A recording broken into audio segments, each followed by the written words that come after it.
Okay, good afternoon, everyone. My name is Sabrina Kofert. On behalf of Choice, I'd like to welcome you to today's program, GenAI in Higher Ed, Adoption and Literacy Education Approaches and Challenges, which is sponsored by Elsevier.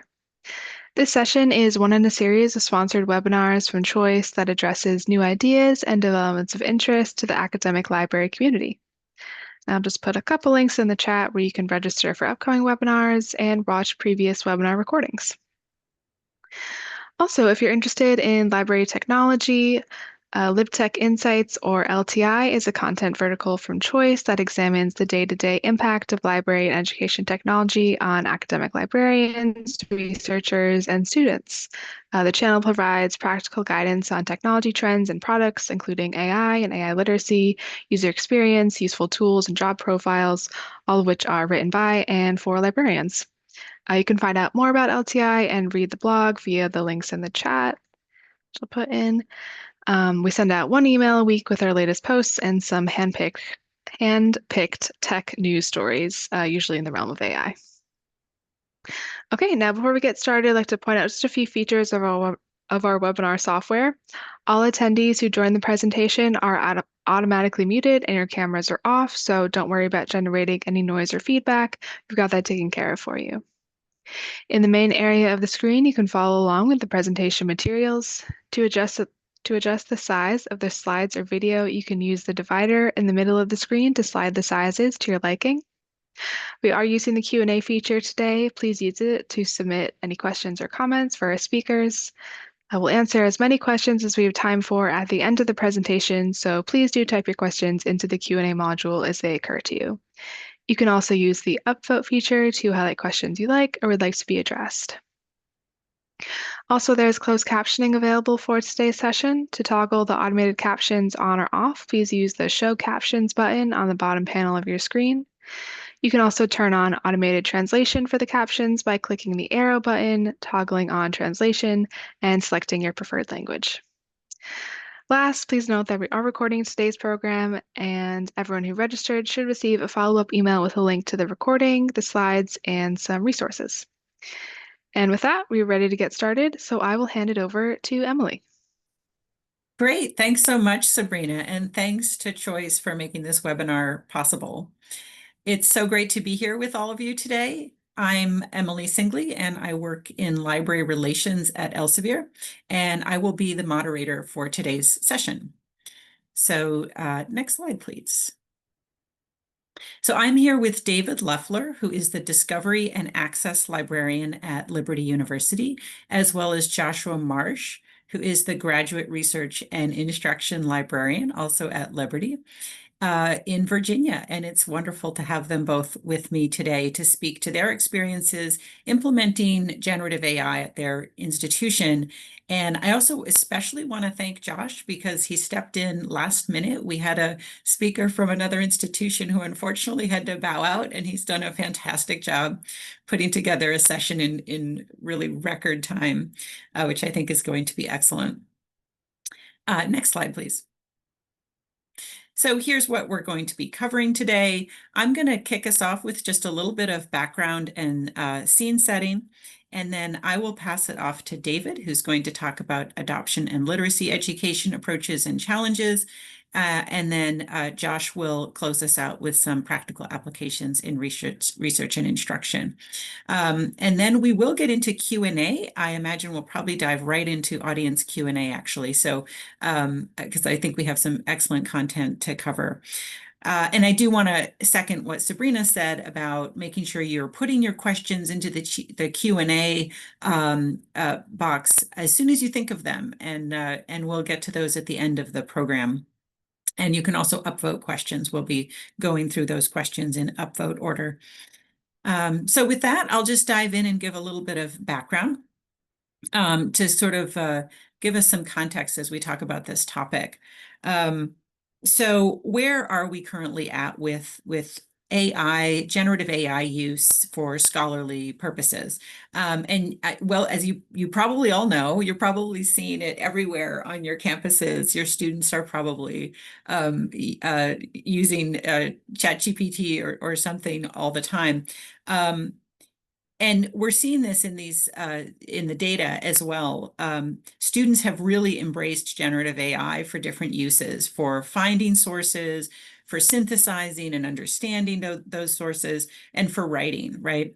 Um, so according to a very recent survey from Insight Higher Ed, they're seeing 85% uptake by students. I actually think it might even be higher at some institutions. You probably know better than I do. Um, but interestingly, there was a Sage Librarian Futures AI report that I found really interesting. Only 11% of students are using AI tools that are specifically designed for coursework or for classroom use or for research. And this is another study. The next one here is by Amy Deschennes and her colleagues at Harvard University Library. Um, uh, Students, even though they're heavily using tools like ChatGPT, they know that they're not quite the right tool for the job, and they don't trust them. So it's like they're using them, but they don't trust them. So really interesting finding that they found in that paper. I recommend that you take a look.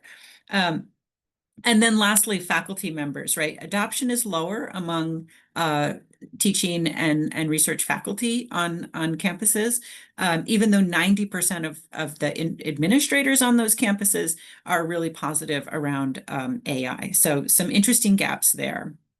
Next slide, please. So so it's pretty clear, right, that students and faculty are embracing this technology, um, but they need support from libraries to understand how to best use it for their scholarship and research. And again, citing again this Librarian Futures report, which is a survey of both students and libraries. They found that many students have low confidence when using AI tools. So they're using them, but they don't know if they're quite using them right. Um, and also that very few librarians have really high confidence in being able to provide guidance and support around that. Um, Now, so this is, I think it's in our title as well, AI literacy, right? This is something that's been a hot topic for the past couple of years, I think, of how do we ramp up? How do we get everyone ready to provide this kind of support and this kind of information literacy? Um, and the good news is we are starting to see some great resources coming online that are starting to fill this gap. You're probably familiar with ACRL's information literacy framework, which they're beginning to update, and they also are starting to come out with specific competencies around AI for academic library workers. And I want to give a shout out to my colleagues at Elsevier who put together a really amazing program. It's a online free course on our Library Connect Academy site. So it's a free Canvas course that we developed in collaboration with Leo Lowe and other library subject matter experts to put together an information literacy resource for libraries. And next slide, please. So we know that students are using ChatGPT, and we know that they don't really trust it, but they don't know where else to go. And the numbers are really quite staggering. Again, this is from that same report, 67% of students still don't have access to institutionally supported scholarly Gen AI tools, right? So they are relying on whatever's out there that's free, that they can just get easily. And this raises all sorts of concerns, right? Not the least of which is that these free generic tools don't necessarily have robust privacy protections for both your institutional data and your personal data. And there's another concern around kind of the growing inequities, the kind of AI divide that we're starting to see between students who can afford to pay for those individual, $20 a month subscriptions and those who can't and have to rely on the free layers. So, but library tools are beginning to become more prevalent. And this last study that I'm citing here is from the Association of Research Libraries, which has been doing a really good job tracking library adoption of AI tools. And their most recent survey, which was earlier this year, showed 53% of ARL libraries. Now, granted, ARL libraries are not all libraries. It's a subset of somewhat more privileged schools oftentimes. But 53% of them are currently exploring implementation of AI tools.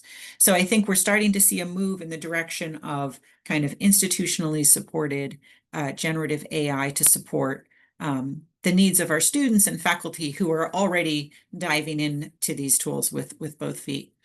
So that's kind of scene setting. That's where we're at. And with that, I'm going to pass it over to David, who's going to talk us through what's happening at Liberty. Good afternoon, everybody. Good afternoon, good morning, or good evening, wherever you're tuning in from. Thank you, Emily. My name is David Leffler. I'm the Discovery and Access Librarian at Liberty University. Basically, I oversee our electronic resources. I'm on our AI working group, and I also attended Computers and Libraries 2025.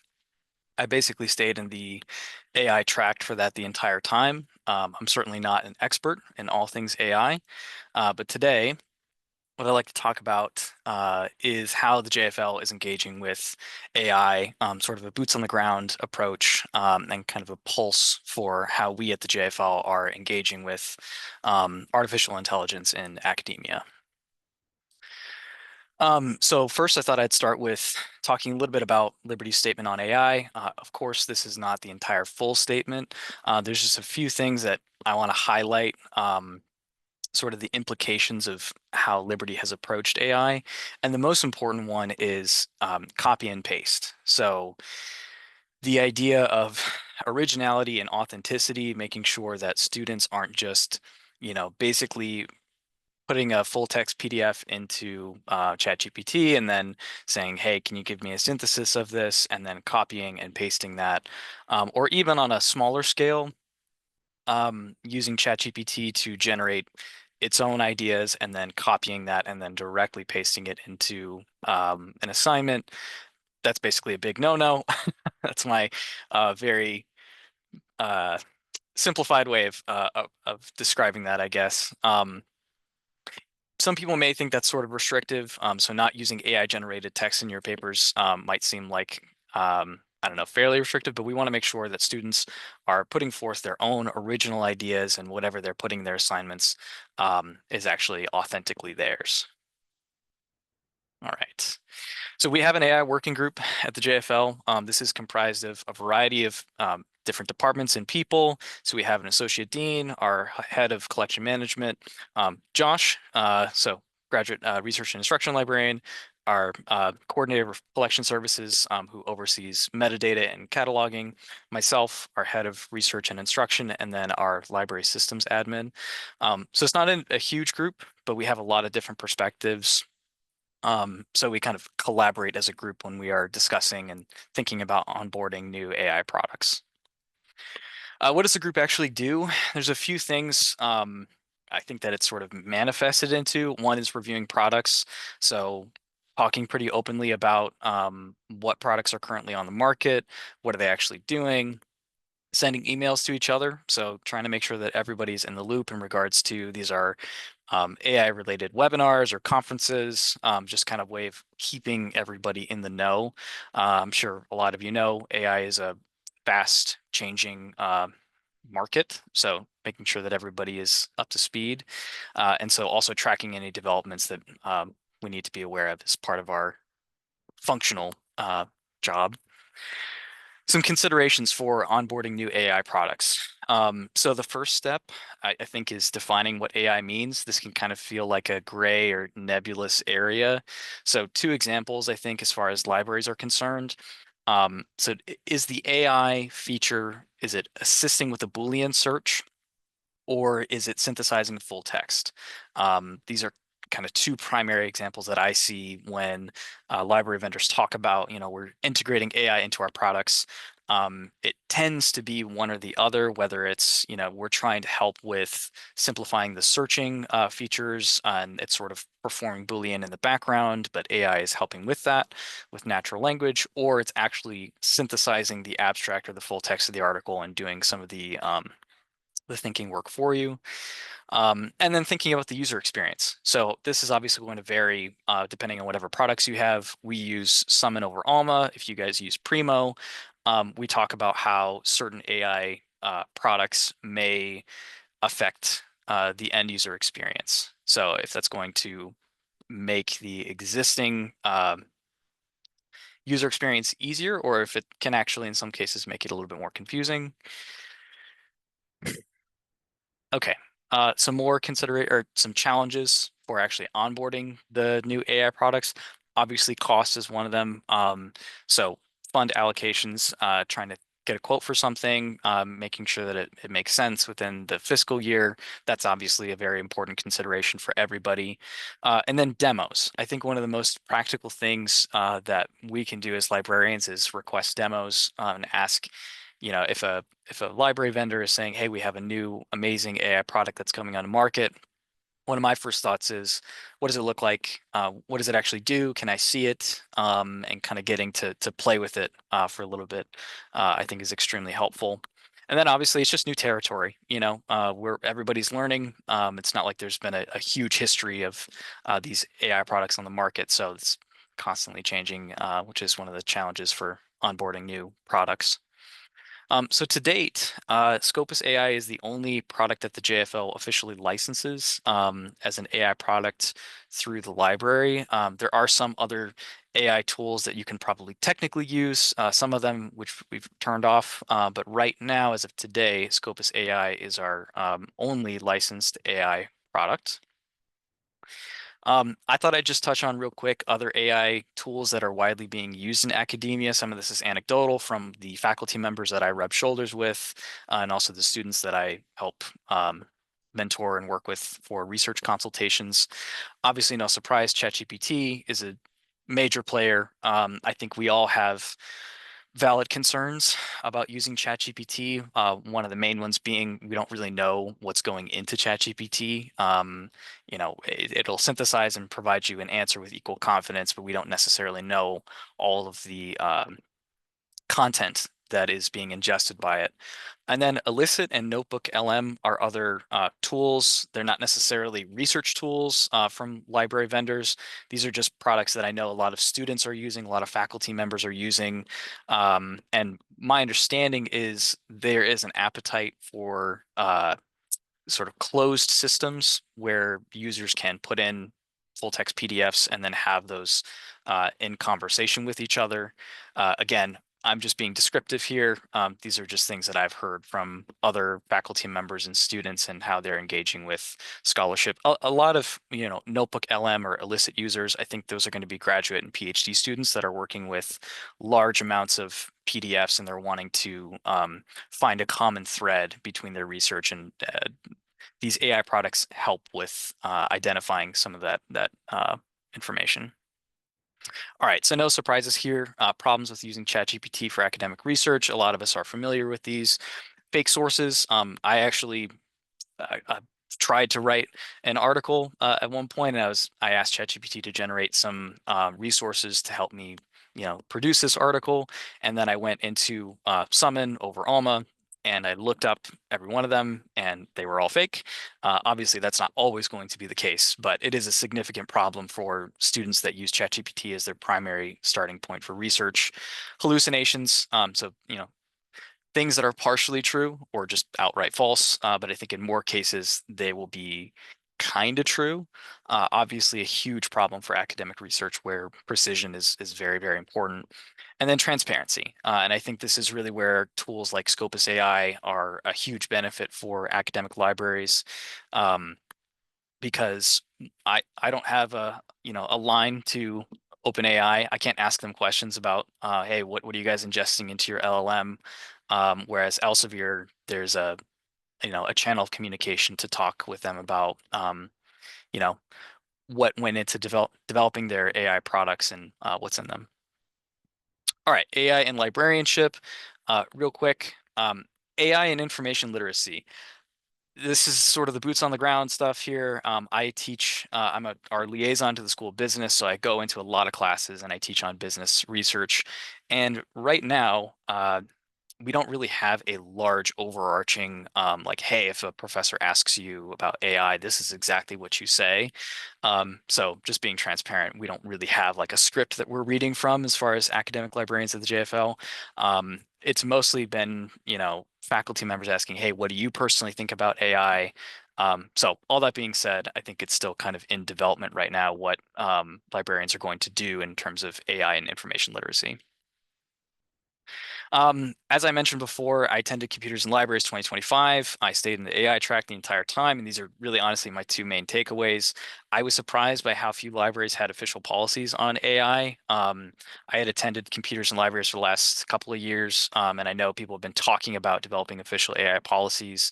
But again, I think some of this stuff is still very much so in development, and the library industry hasn't really completely settled on official AI policies. And then future predictions, it does seem like natural language searches that are going to scroll through the full text of articles is really what students want. And that closed system where students have a certain level of confidence that what they're getting is actually a peer-reviewed article instead of, whatever ChatGPT has ingested into its algorithm. And these are just some tools that I took away from the conference. Formula Dog uses AI to generate formulas in Excel. Other academic librarians seem to be using this quite a bit. Browse AI for scraping web information, and Afori. I have not used these tools personally. These are just widely discussed emerging AI tools for professional librarians. So I thought I would just put these on your radar. All right, and then benefits and considerations of using Scopus AI. I'm a big fan of Scopus AI. I think the main selling point for me personally is the lower barrier to entry. I'm not a STEM major. I came from the humanities, so being able to ask a question in natural language and then get a fairly simple answer, simple, not meaning not nuanced, but an understandable analysis of a fairly complex question from the STEM fields is very beneficial for someone like me. Um, this term slop, so avoidance of ingesting slop, I think most people are familiar with what that is, but we're kind of getting to a point now where we don't really know what's in ChatGPT, and so sometimes that can be something that is real or not. So again, hallucinations. With Scopus AI, it's working with a closed system of, what Elsevier offers in terms of peer-reviewed articles and conference proceedings. So there's a certain level of confidence that I have using Scopus AI over a tool like ChatGPT. And then again, transparency, I think, is very important. I think it's a huge benefit that we have the ability to ask Elsevier questions about Scopus AI, privacy, the tool itself. I think it provides us as librarians the opportunity to actively engage with these tools and be an active participant instead of reacting to whatever OpenAI is doing. And then student familiarity. I mean, not every student is going to use Scopus if they already have a license for Scopus. But the ones that do, if you get Scopus AI, they're going to already have some baked-in familiarity with using the product. All right, some considerations. Over-reliance is, it's a thing. I don't necessarily think it's a huge problem. I think it's very possible for a student to use Scopus AI in a way where, they're using it to find and lower the barrier for finding those peer-reviewed articles to complete their assignment and then actually read the articles themselves. But of course, there's always a risk whenever you make something easier, people can get over-reliant on it. And then conference proceedings. So if you're doing a search in Scopus AI, a lot of students will be looking for peer-reviewed articles specifically, and that's the vast majority of what's in there. Every once in a while, you'll be clicking around a citation, so like the 1, 2, or 3, and then just making sure that it's not a conference proceeding, which if your assignment allows conference proceedings, that's great. If not, just using a little bit of discernment to make sure that what you're working with is actually a peer-reviewed article. And that's primarily what I had to talk about today. Really just wanted to provide a pulse on how the JFL is engaging with AI. And I'm going to hand it over to Josh.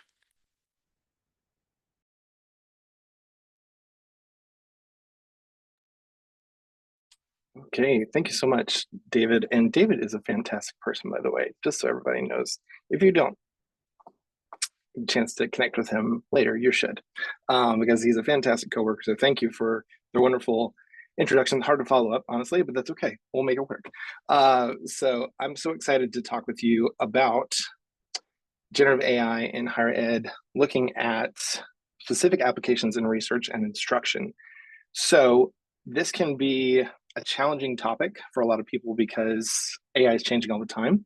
And especially within the JFL, we're trying to find ways of utilizing generative AI to help students with their research. I'm going to start a timer here just so I don't go too far over my time. So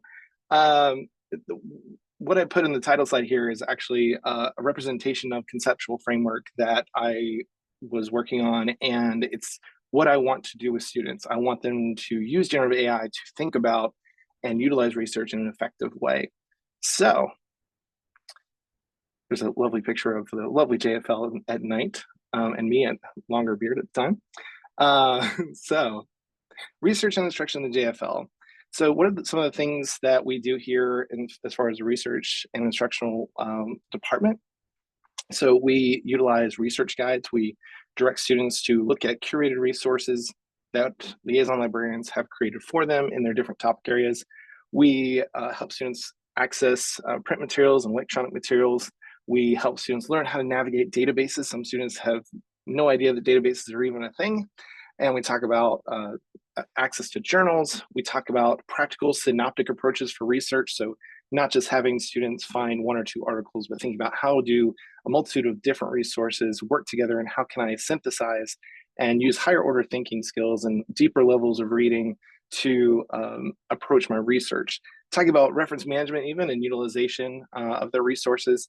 And then once we've kind of talked about that, we then also let them know that there's AI integration tools that can help them in strategies and also other technologies for efficient, effective research that we do here in JFL. So here's the research and instructional team made up of 7 wonderful faculty here in the Jerry Falwell Library. So Amanda, Justin, Randy, Mark, Rachel, these are all wonderful research librarians that you should definitely reach out to here in the JFL if you're ever having research and instructional questions. It's a great department.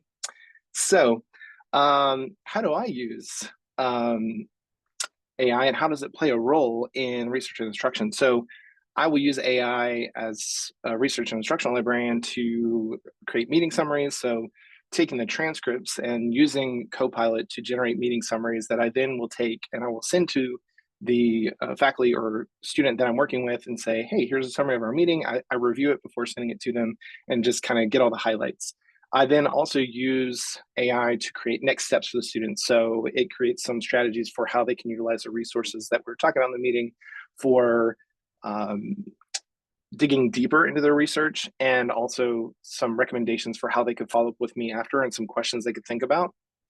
And then I also use it for data analysis for addressing research needs for when I'm working with students in an in-class setting to showcase some of the further areas of research for addressing diverse needs for students in a classroom. So for example, this is one of the things that I've done recently. This was actually a class that I just taught last week, so a Health 452 class. So what I would do is survey the students in the classroom, and we would talk about their background in research. We'd talk about how they approach annotated bibliographies, and we would talk about how aware they were of resources within the JFL. And then we would do our sessions, and then I would survey them again at the end of the session. Sometimes that would be over multiple days. And then I would take the data. I would not collect any student like names or anything like that. It was just numerical values assigned to each student. And then I look at pre and post data to see like what are some areas that, and I could report back to the instructor, say, hey, here were some areas where we saw improvements. Here are some things that students in your class you might want to address later on in the semester so that students can know how to utilize the resources in the JFL more effectively, or maybe even providing some additional resources for annotated bibliographies, or if you'd like for me to share a video on a certain resource based upon the data, here's kind of what we're seeing based upon the session that we did. So that's been super helpful. And it's a really refined way of really addressing, did we do what we wanted to do in the research session working with the instructor? So talking about actual so we will do research consultations with students. So they will use Microsoft Bookings and they will book appointments with us. And then we will have times to have one-on-one sessions. So in these one-on-one sessions, some of the things that I talk about are can we use AI after we've talked about like navigating databases and other types of techniques for doing research. How can we use AI to create things like concept maps to determine fundamental concepts relating to the topic that the student is researching? How can we use AI to identify experts in the field that we can then use the research strategy we're talking about to dig further into the work that they've published? How can we identify journals for further review based upon what AI has given us? And then how can we utilize even outside resources like Google Scholar to find additional applications of research and even newer studies that apply the principles from the results that AI gave them? So here's an example. You can see the date there. This was September 19th. So this was less than a week ago. You can see I actually use this and don't talk about it, which is always good. It's always nice to know the presenter actually uses what they present. So this is an example of using the Scopus AI concept mapping feature. So what I will do is, so I didn't know a lot about PCOS. And so I was helping a student do research on this particular topic. And we were talking about they're like, I'm just not finding, I'm trying to establish my literature review, but I'm not finding the resources, or I'm not getting enough of a background in the topic. I'm like, oh, let's talk about health implications. Let's talk about clinical management. Let's talk about research applications.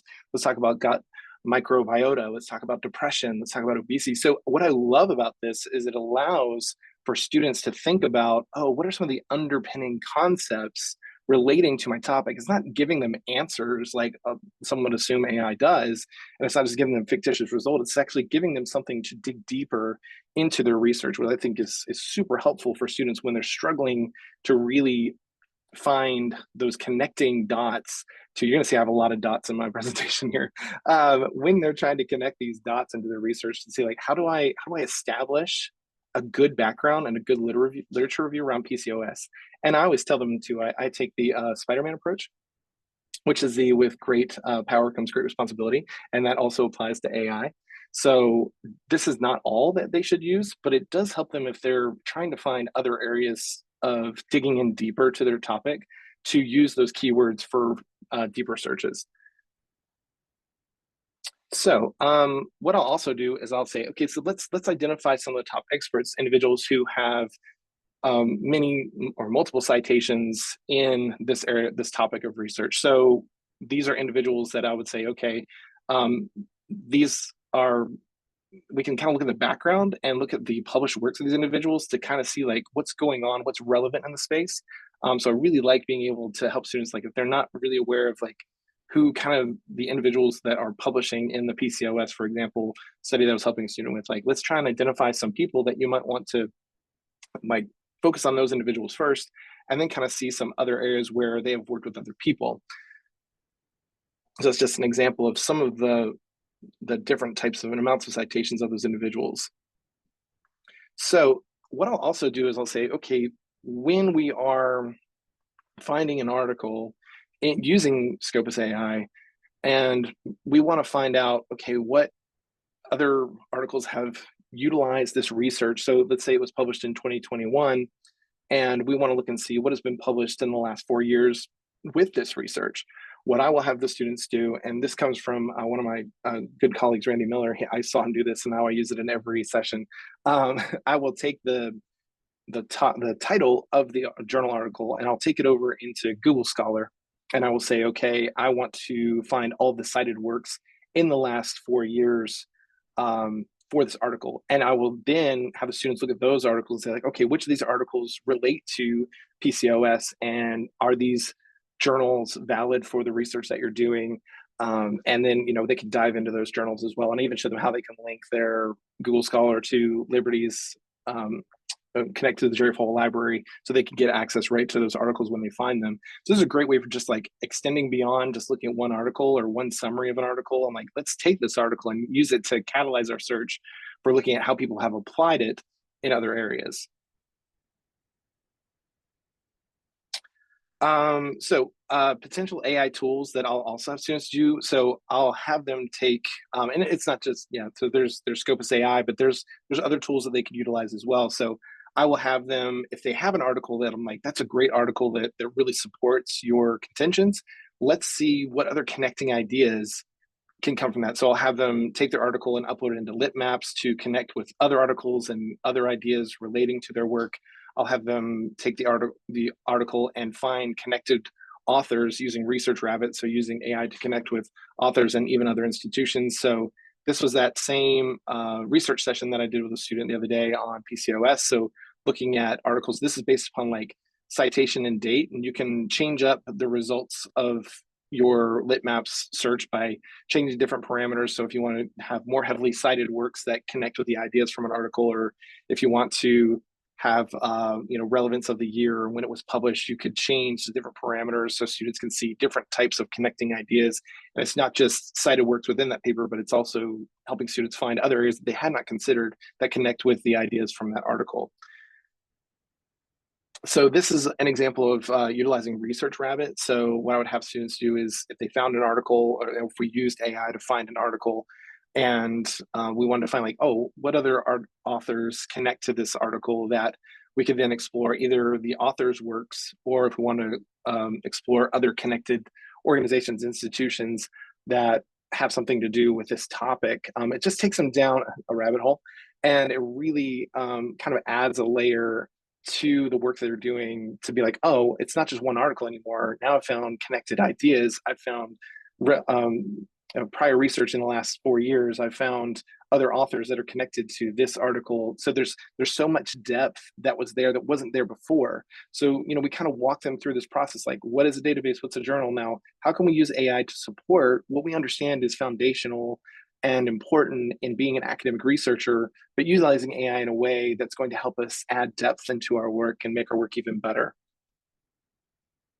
So what are some future applications within research and instruction? So using AI integrated programs within personal devices to optimize research and strategies. I was literally, right before we were going into the session, iOS 26 came out, which allows for you to engage with whatever you're looking at on a website and ask questions of that website right there from your mobile device, which I think is just amazing that we can do that now. Using deeper data analysis protocols, so looking at qualitative research and even quantitative research and document analysis, utilizing AI to help find out deeper stories around the data that we're looking at. Using voice to text prompting, I've found that using voice to text within AI actually allows for me to have prompts that are deeper, because I can vocalize things more than just my normal prompt, because I'm just trying to make things more efficient and just put things in. But if I'm talking with AI, it's like, I want you to ask me questions that help me think about things in a different way. And it's like, sure, let me ask you some questions about this research. And I think it's just fascinating that you can do that. Deeper research with Scopus AI. This is a feature within Scopus AI, which I have not honestly really dove into, because it takes a while. When you click on deeper research, sometimes it's doing a lot more work. It's finding more articles. So this is typically not within a consulting session when I'm working with a student or faculty that I'll use, but it will kind of be after the fact, like, hey, I use Scopus AI in the deeper research function to find even more here. These are definitely some things you might want to look into. And then looking at AI topic generation. So saying, here's some topic that I'm interested in. I'm utilizing these specific papers. What would be some recommendations you would have for exploring other ideas relating to this based upon what the papers have shown? And then doing research evaluations. So generating questions about research for more profound thoughts and discussions. So if you're thinking about like, I'm looking at my results here and I'm trying to figure out what's some other things that I can consider, utilizing AI in that regard for looking at your data to differentiate solutions. So with that in mind, thank you so much for your time. I really appreciate being a part of this and being invited to come out and work with all of you. If you ever have any questions, please feel free to reach out. Thank you so much, Josh and David. That was really excellent. I love, this is one of the few sessions I've seen where we really got that view into the classroom. What exactly are you doing? How are you using these tools? What are you finding useful? And Josh, you made a comment about, no, I think it was you, David, about conference proceedings. And I'm going to take that back to the development team, because I think that's something we hear, like, can we have some of those filters, like in traditional search tools, you have just show me peer-reviewed articles or just show me this and this format, what have you. So yeah, that sounds like a good feature for me to pass along to them.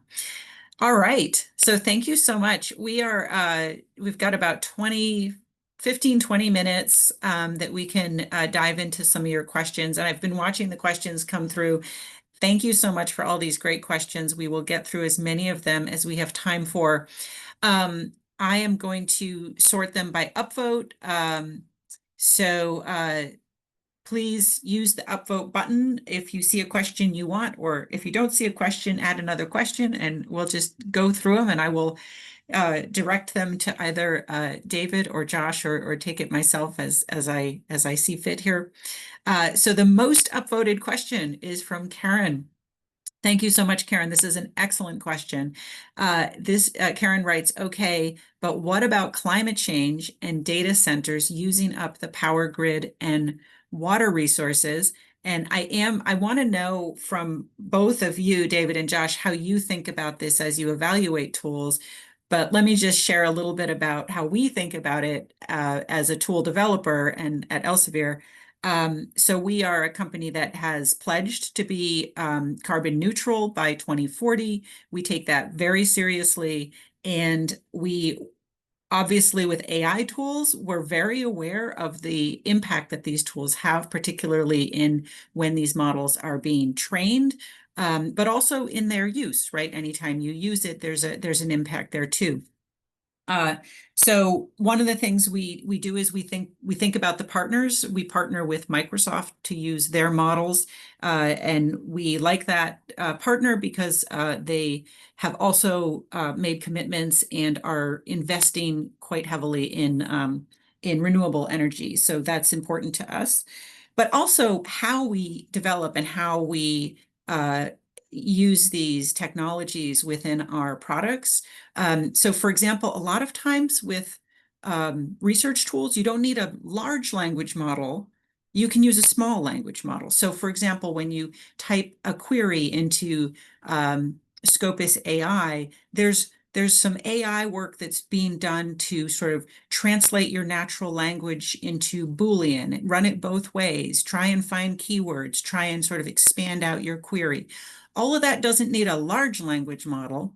It needs a small language model, which takes much, much less energy when it's built and when it's used.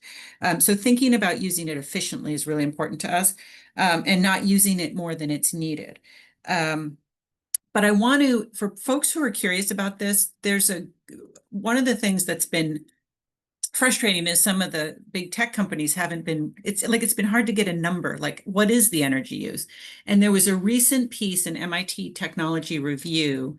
I'm going to throw this into the chat for anyone who's interested in the,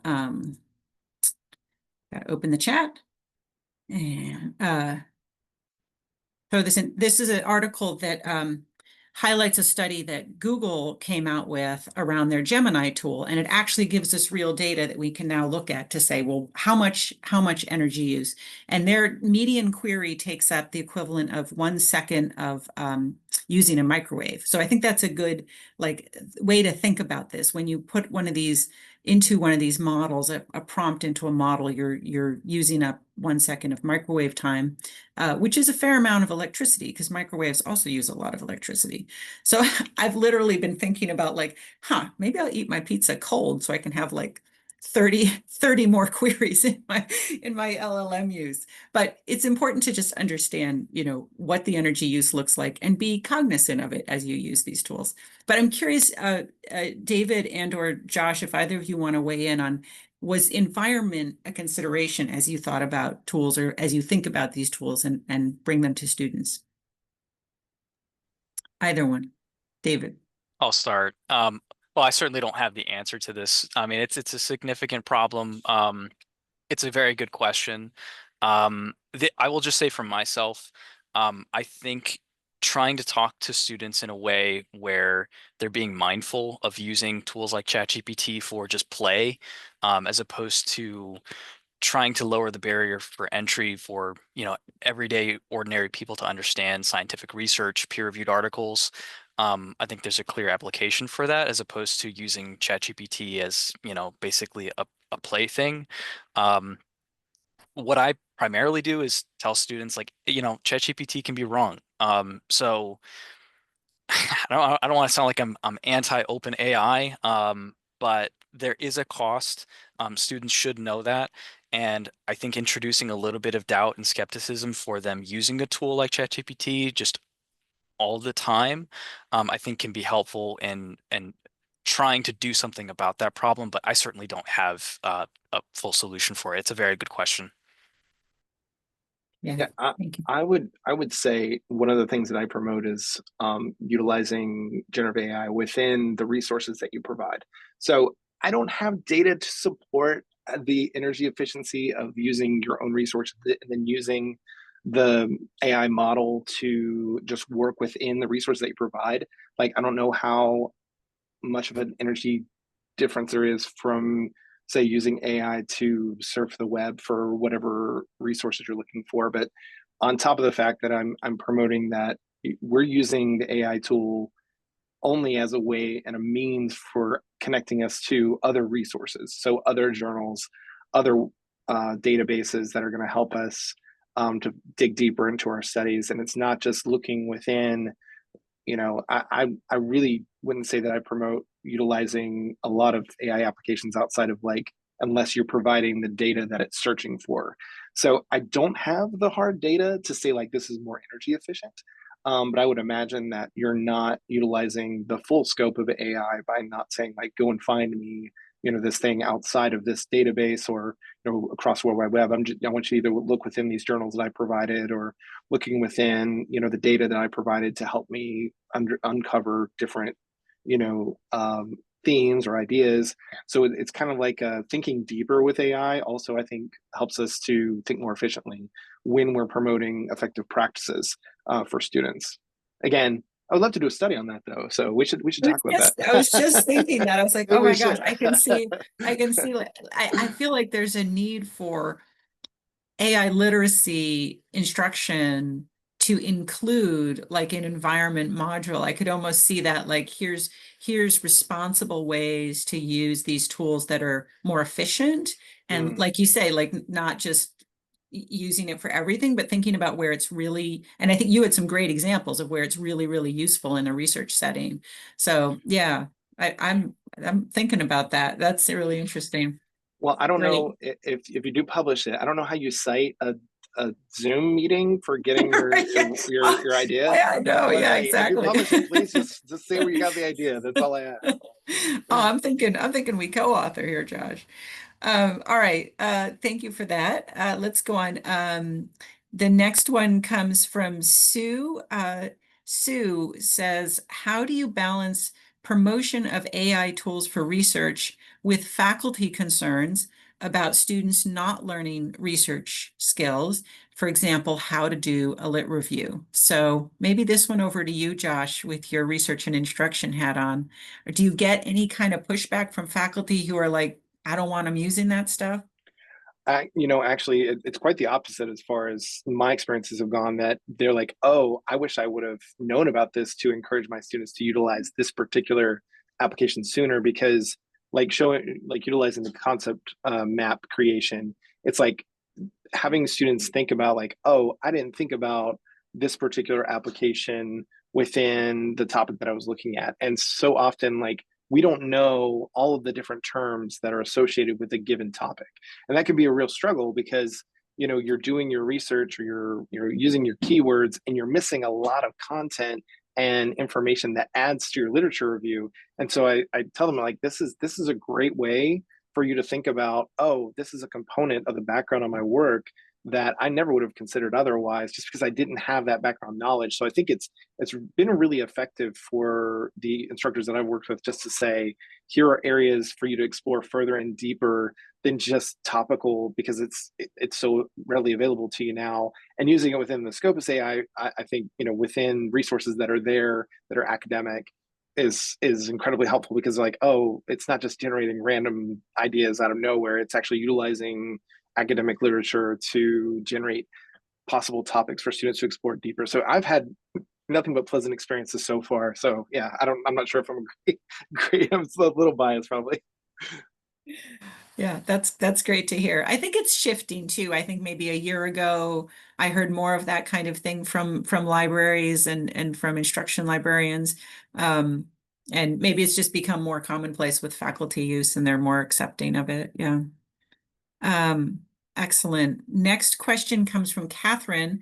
Um, Catherine has a great question. It's going to take us into copyright. Always an interesting topic. So Catherine writes, have you all encountered students and or faculty uploading non-open access articles into LLMs for quote unquote summary purposes? And if so, how have you navigated these copyright violation conversations? And I don't know if either of you work with copyright at all or who wants to grab this one. Maybe over to you, David. Lucky me. Uh, I mean, the short answer is yes. I have absolutely encountered students and faculty who are doing this kind of thing. I think we're all probably aware of the fact that people are doing it, sort of behind the scenes and not talking about it a whole lot. Um, this is hard because I don't know. I just feel like, standing outside like a big castle or something and throwing a rock at it and being like, hey, stop doing that. It's just, we just have very little power to actually affect change when it comes to individual behaviors of people. What I will say is when I do have these conversations with faculty members, I do talk about, we have licenses, we have contracts for these things, and there's specific things you're not supposed to do with them. It feels a little bit like finger wagging, and they may or may not just say, hey, great, that's awesome, and then continue doing whatever they wanted to do, which I suspect is probably the case. So all that being said, I don't know that I actually have an effective answer to the question, but I'm sure that people are doing it. Yeah, and I'll add too from a publisher perspective. Obviously, we're a big publisher. I think there's everyone's sort of keeping an eye on the legal environment here. I think there's still a lot of murky, when it comes to AI and copyright and everything else. And we certainly have concerns as a publisher in terms of whether our content is being used for training data for these large models. That's something we really don't want to see, right? But I think you get into a different area when you're talking about personal use, when you're talking about, Josh, you mentioned Notebook LM, like just can I upload this one article into my one personal space and have the LLM read over it? I think the big question for me is not, are you pointing an LLM to look at an article to summarize it, or are you allowing the large language model to slurp it up and use it for training? So that's the nuance there. And of course, sometimes it's unclear, right? We don't have a lot of transparency sometimes. But yeah, so I agree, these are interesting conversations that we're having from a lot of different angles. Great question. Thank you for that. All right, next one comes from Elizabeth, and this one is another great question. You guys are really these are wonderful questions. How have you handled cases where e-resources you already own or subscribe to add AI features and they're not paid add-ons, they're just added automatically to your existing product? And I think we're seeing this, a fair amount from different databases and subscribed licensed resources. I think I would love to know what you think about this. So Josh, have you seen this at all? Or sometimes you don't even know they've been added, right? And you're like, oh, that's new. Right? Well, yeah. So we were talking. We had a our AI working group. We talk about like, okay, can we turn off this feature? So we're constantly kind of asking that question, like, is it a feature that we want to turn off? Like, what are the benefits to students? Is it counter reacting to what we're trying to promote within research? So that's one of those kind of things that we talk about. It's like if they do integrate different features, is it something that we want to see? So kind of trying to be as aware of that. And that's what's been great about the working group is it's like, let's talk about what are the benefits, what are the potential issues that go along with a certain integration that we might potentially be able to turn off if we can. And if it's something else, how can we provide resources to allow students to know how to utilize it effectively? But it's like with RefWorks the other day, like they added AI tool that helps you determine whether a certain thing is plagiarized, but it had like a limit count and like different things. So it's just they change all the time. But it's like I think having a group of people that you can come to and say, okay, I want to collaborate with a couple people to say, let's look at this tool. Let's see if this integration is helping us, or whether it's not actually promoting the skills that we're looking for. Then really evaluating whether you should ask to have it removed from your particular subscription. That's great advice. I love that idea of a working group. A library I used to work at, we started a similar kind of thing. It was like e-resources working group, but this was way before AI, and we were looking at things like accessibility, privacy, right? I feel like there's the laundry list of things you have to look at gets longer and longer. But really important to have people who are trying to keep tabs on that. So that's great advice. Well, and something too that we also have done is like we've evaluated like what is the output. So, and sometimes it's not even just the tool itself. It's like we want to test it out ourselves, see like is it providing too narrow of a lens, and even not providing a diverse perspective on the issue that the student's researching. And if it's not really providing adequate information, then we don't want them using it, kind of thing. Yeah, great. We've only got a few minutes left, but I'm going to try and take one more question. The next question is from Joe, and it is, can we understand when an AI is providing searches and answers that conform to our confirmation bias, and when we are getting a more objective, balanced response? That's an excellent question. I think what we're getting at here is whether the AI is learning from user behavior, maybe similar to how sometimes, search tools will give you more things like what you searched before, right? I will just say from an Elsevier perspective that doesn't happen. We're not building in any kind of, we think you want to see this or we think you want to see that. It's always, we've actually had people complain about that a little bit. Like, can't you remember me? Like, no, we're not remembering anybody. We wipe all the data. There's no, but so that's from our perspective, but just wondering, maybe over to you, David, to close us out. How did you think about this as you were sort of looking at tools, or how does this play in the decision making? Sure. I'm certain I didn't develop the products myself, so I can't speak with absolute certainty, but what I think about is incentive structures. So ChatGPT, the incentive is to keep the user engaged with the product, whereas a tool like Scopus AI, the incentive is, we as the customers on the academic market, we're looking for accuracy, we're looking for peer-reviewed articles and things that have been verified. We're looking for what's true. So the incentive structure is there in terms of not wanting to just serve up what the user is looking for. If I were to do a search on Scopus AI and say, why should I continue smoking 10 packs of cigarettes a day? How is that healthy for myself?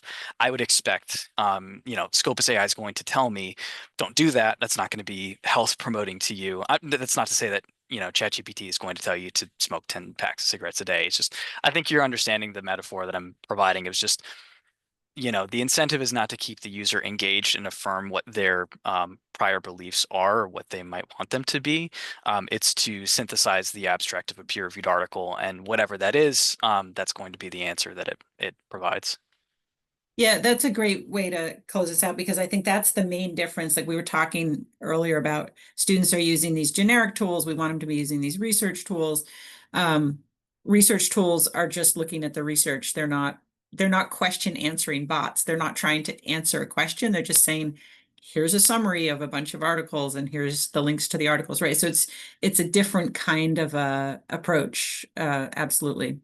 We are pretty close to time here. I want to give a huge thank you to both of you, David, and especially Josh. Fantastic job stepping in.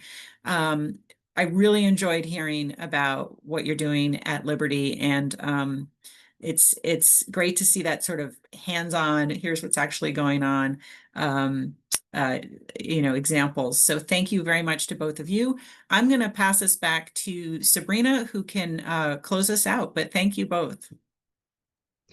Great. Thanks, Emily. Yeah, I'll just echo you and say thanks so much to David and Josh for taking the time to speak with us today. And thank you, Emily, for moderating and also presenting. Thanks to our attendees for your questions and your comments.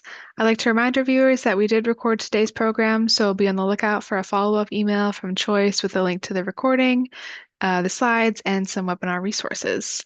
Also, if you have a few minutes after the presentation to fill out a brief survey, we would really appreciate it.